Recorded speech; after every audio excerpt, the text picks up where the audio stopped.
Hey everybody, today I'm going to be cutting my husband Aubrey's hair, and this is just me being silly and doing my version of the whole social media Instagram craze haircut, and so I had to give him a little twirl there, but I'm cutting his hair dry right now. He's grown out from a traditional barber haircut, and so I am just taking the layers in the parietal ridge and continuing them up to the back of the crown.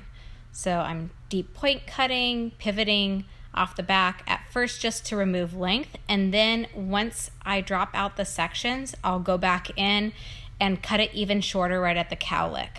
I personally believe in taking the cowlick shorter on a lot of guys' haircuts just because otherwise it sticks up even more, and I find when it's nice and short it blends out.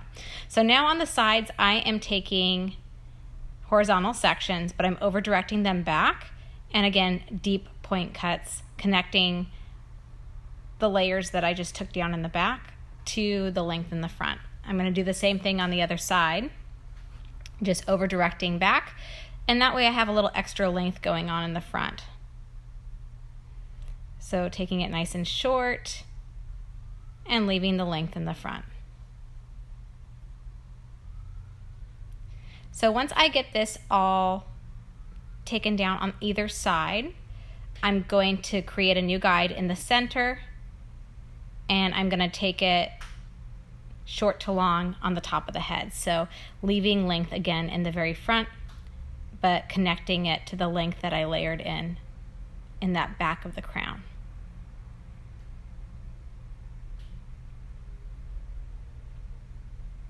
So this is going to make it so the back kind of just falls short and layered, and then the top he'll be able to push back a little bit like a pompadour. His hair grows super fast, so I'm taking all of my layering in the top first, and then I'm going to take it down short on the sides. So right now I'm going back into my sections and creating a diagonal that's connecting those top sections that I just cut to the side sections I just cut. And again, really, really deep point cutting. He has a lot of hair, and so this just gives him nice lived-in texture. So now I'm creating a new guide, and I am pivoting my body over to the front, but I'm doing a diagonal forward section in the recession on each side. And I'm creating some shorter lengths that are gonna help push the hair back. So he's still gonna have that long looking length in the top, but he's gonna have some shorter hairs that are gonna help push it out of his face.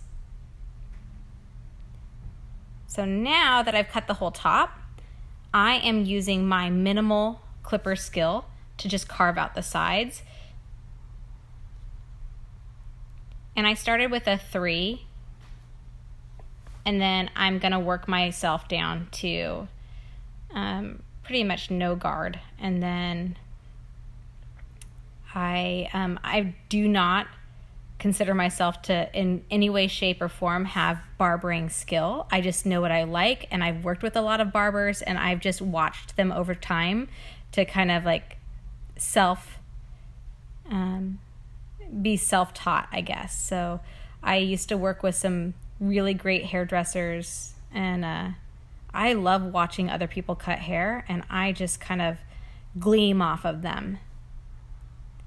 So now on the sides, I'm taking it down to a 2,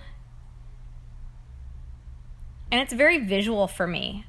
I just know what I like, and I look at what I do, take a step back, see if I like it, and if not, I go in a little tighter. So now I'm taking it down even tighter.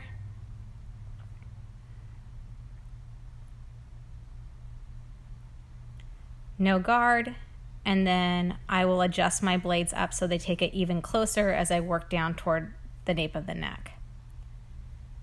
So again, I'm not a barber, so please don't judge.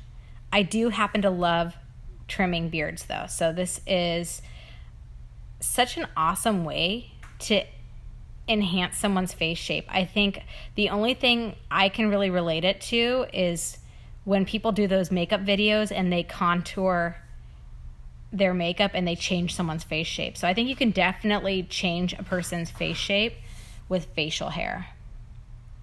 So I've taken him very lean on the sides. I shortened the length up quite a bit. And then I'm leaving his mustache longer, but I'm tightening up around his mouth just so hopefully it's a little more comfortable. In quarantine, Aubrey has definitely noticed that it's quite challenging to wear a face mask when you have a beard. So we've decided to take it a little shorter, although I have a confession to make. My consultation on this video was not very good, and I think I took his beard too short, and he was a little bit bummed with me. So good thing his hair grows fast, and hopefully he forgives me and I don't end up on the couch tonight. But taking his cheekbones, okay, so I think this is another area where you can really shape someone's face and open their face up. Aubrey has amazing facial features and cheekbones, and he has an awesome beard. So I'm able to go in there and highlight his cheekbones by bringing the perimeter line down a little bit. And then I feel like even the color of his beard enhances all that. So on the side of the jaw, I'm now taking my trimmers and I'm coming behind everything and cleaning up the lines a little bit more. Right there, tightening up around the mouth, leaving his mustache longer. In the middle of the mustache, underneath, I've cut it from short to long. Again, short hair pushes long hair, so attempting to push the hair out of his mouth so it's a little more comfortable.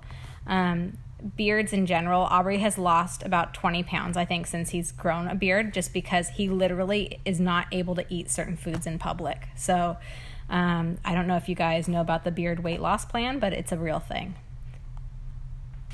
So just cleaning up the other items in the hairline. I actually, any baby hairs around the hairline, sometimes I even just clipper those off really quick. I am now just going over with my super fine thinning shears and texturizing the clipper cut on the sides. I think it's a very suede-like texture when you do that, and it lasts longer. And then now on the top of the crown, I am carving out a little more texture. I'm using my other little clipper shaver thing that I've seen people use. I don't even know if I'm using this right. I'll be very honest with you. I might be using it upside down, but I love how close it takes his facial hair and then his neck hair. And I don't know if you noticed, I went underneath the beard and just kind of cleaned it up under there also. Guys that have facial hair and have chest hair can actually get their hair tangled when they're in the shower. So I just kind of undercut it a little bit under there so it wouldn't connect on him. And there he is, all done.